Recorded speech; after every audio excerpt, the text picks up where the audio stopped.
becomes a big rank-and-file concern. The question of precisely how many police officers Cincinnati needs is decades old, but based on population, the city agreed 1,059 is about right. After another retirement today, the city now has 951 officers, 108 below the agreed-upon complement. We don't have enough policemen. FOP President Dan Hills calls it a crisis, and the pool of applicants to be part of the city's finest is far from what it used to be. Former officer and current lawmaker Scotty Johnson was one of 6,000 who took the test back in 1986. Hills was one of 5,000 in 1987. Today, roughly 500 apply, and the goal of 53 recruits fell way short. They were told they could go up to 60 if they found 60 good applicants. They ended up with, I think, about 38, but several have dropped out. So right now we're at 34. City leaders confirm the FOP numbers, but insist there's no crisis, even though they've seen 41 officers breeze into retirement so far this year. If that rate continues, they could be flirting with 900 before new recruits are ready. We could be, absolutely, yeah. And so we are doing what we can. They're working on keeping high school cadets in the pipeline. Those classes end at age 18. And by state law, you must be 21 to be an officer.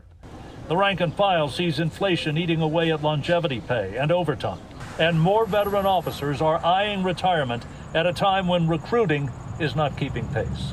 And it's incumbent upon the city of Cincinnati to retain as many of these people as they can, start to build this number back up. Let's start heading back to here so we can keep our streets safe.